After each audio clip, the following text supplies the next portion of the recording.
ಕೊಲೆ ಕೇಸಲ್ಲಿ ಕಂಬಿ ಎಣಿಸ್ತಾ ಇರೋ ದರ್ಶನ್ ಜೈಲಿನಲ್ಲಿ ನರಕದ ಪರಿಸ್ಥಿತಿಯನ್ನೇ ಎದುರಿಸುತ್ತಿದ್ದಾರೆ. ಒಂದು ಹಾಸಿಗೆ ದಿಂಬಿಗಾಗಿ ಹೋರಾಟವೇ ನಡೀತಾ ಇದೆ. ಕೋರ್ಟ್ನಲ್ಲಿ ನಡೆದ ವಿಚಾರಣೆ ವೇಳೆ ಪಲ್ಲಂಗದ ವಿಚಾರ ಸದ್ದು ಮಾಡ್ತು.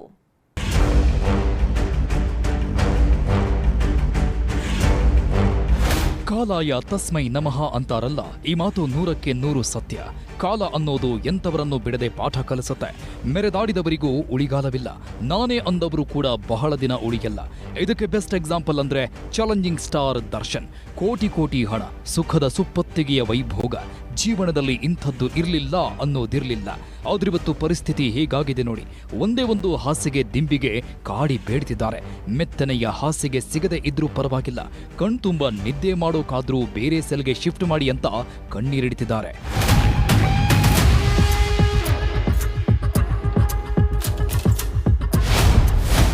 ಕ್ವಾರಂಟೈನ್ ಸೆಲ್ನಲ್ಲಿ ನರಕ ದರ್ಶನ. ದಾಸನಿಗೆ ಬರ್ತಿಲ್ವಂತೆ ನಿದ್ದೆ, ಬೇಕಂತೆ ಪಲ್ಲಂಗ. ಸ್ವಾಮಿ ಕೊಲೆ ಕೇಸ್ನಲ್ಲಿ ಲಾಕ್ ಆಗಿರೋ ದರ್ಶನ್ ಎರಡನೇ ಬಾರಿ ಜೈಲು ಸೇರಿ 45 ದಿನಗಳೇ ಕಳೆದೋಯಿತು. ಜೈಲು ಸೇರಿದ ದಿನದಿಂದಲೂ ಕ್ವಾರಂಟೈನ್ ಸೆಲ್ನಲ್ಲೇ ನರಕ ಅನುಭವಿಸುತ್ತಿದ್ದಾರೆ. ಹೀಗಾಗಿ ಈ ಸೆಲ್ ಬೇಡ, ಬೇರೆ ಸೆಲ್ ಬೇಕು ಅಂತ ಕೋರ್ಟ್ ಮೆಟ್ಟಿಲೇರಿದ್ದಾರೆ. ಇದೇ ವಿಷಯವಾಗಿ ಸೆಷನ್ಸ್ ಕೋರ್ಟಲ್ಲಿ ಕಾವೇರಿದ ವಾದ ಪ್ರತಿವಾದ ನಡೆಯಿತು. ಜೈಲಿನ ಮ್ಯಾನ್ಯುವಲ್ ಪ್ರಕಾರ ಎಲ್ಲವನ್ನೂ ನೀಡಲಾಗಿದೆ. ಬೆಳಗ್ಗೆ 1 ಗಂಟೆ, ಸಂಜೆ 1 ಗಂಟೆ ವಾಕಿಂಗ್ಗೆ ಅವಕಾಶ ಕೊಡಲಾಗಿದೆ. ಹೊರಗಡೆ ಹೋಗಬೇಕು, ಇದೇ ಬ್ಯಾರಕ್ ಬೇಕು ಅಂದ್ರೆ ಕೊಡಲು ಆಗಲ್ಲ. ಬಿಸಿಲು ಬರ್ತಿಲ್ಲ, ಬೇರೆ ಕೋಣೆ ಕೊಡಿ ಅನ್ನೋದನ್ನ ಒಪ್ಪಲು ಸಾಧ್ಯವಿಲ್ಲ. ಮಲಗಲು ಪಲ್ಲಂಗ ಕೊಡಿ ಅಂದ್ರೆ ಹೇಗೆ ಕೊಡಬೇಕು? ದರ್ಶನ್ಗೆ ನಾವು ಚಿನ್ನದ ಮಂಚ ಕೇಳಿದ್ವ, ತಟ್ಟೆ, ಲೋಟ, ಚಾಪೆ, ಮಗ್ಗು, ದಿಂಬು ಕೊಟ್ಟಿದ್ದಾರೆ. 45 ದಿನಗಳಿಂದ ಕ್ವಾರಂಟೈನ್ ಸೆಲ್ನಲ್ಲಿಟ್ಟಿದ್ದಾರೆ.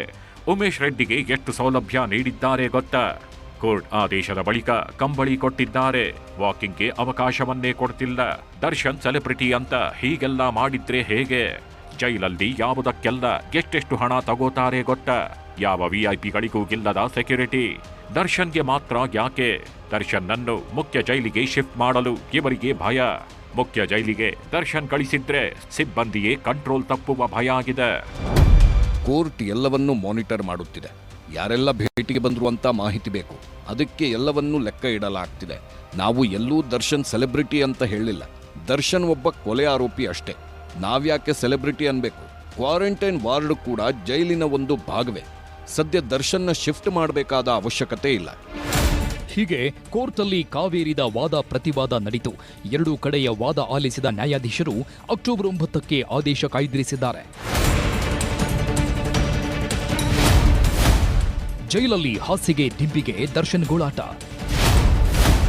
ಸೋಷಿಯಲ್ ಮೀಡಿಯಾದಲ್ಲಿ ವಿಜಯಲಕ್ಷ್ಮಿ ಗಂಡನ ಜಪ. ಕೊಲೆ ಕೇಸ್ನಲ್ಲಿ ಜೈಲು ಸೇರಿರೋ ದರ್ಶನ್ಗೆ ಒಂದೊಂದು ಕ್ಷಣವೂ ಒಂದೊಂದು ಯುಗದಂತೆ ಭಾಸವಾಗ್ತಿದೆ. ಗಂಡನ ಪರಿಸ್ಥಿತಿಯಿಂದ ಮಂಕಾಗಿರೋ ವಿಜಯಲಕ್ಷ್ಮಿ ಗಂಡನ ಜಪ ಶುರು ಮಾಡಿದ್ದಾರೆ. ಇನ್ಸ್ಟಾಗ್ರಾಂನಲ್ಲಿ ಪತಿ ಜೊತೆಗಿನ ಫೋಟೋಗಳ ಪೋಸ್ಟ್ ಮಾಡಿದ್ದಾರೆ. ಡೆವಿಲ್ ಸಿನಿಮಾ ಶೂಟಿಂಗ್ ವೇಳೆ ಥೈಲ್ಯಾಂಡ್ಗೆ ಹೋಗಿದ್ದ ಫೋಟೋಗಳ ಶೇರ್ ಮಾಡಿದ್ದಾರೆ. ಒಟ್ನಲ್ಲಿ ಸ್ವಾಮಿ ಕೊಲೆ ಕೇಸ್ನಲ್ಲಿ ತಗಲಾಕೊಂಡಿರೋ ದರ್ಶನ್ ಜೈಲು ಪಾಲಾಗಿದ್ದು ಹೊರ ಬರೋದು ಸದ್ಯಕ್ಕೆ ಕನಸಿನ ಮಾತೇ ಬಿಡಿ. Manjunath N, crime bureau, news 18 Bengaluru.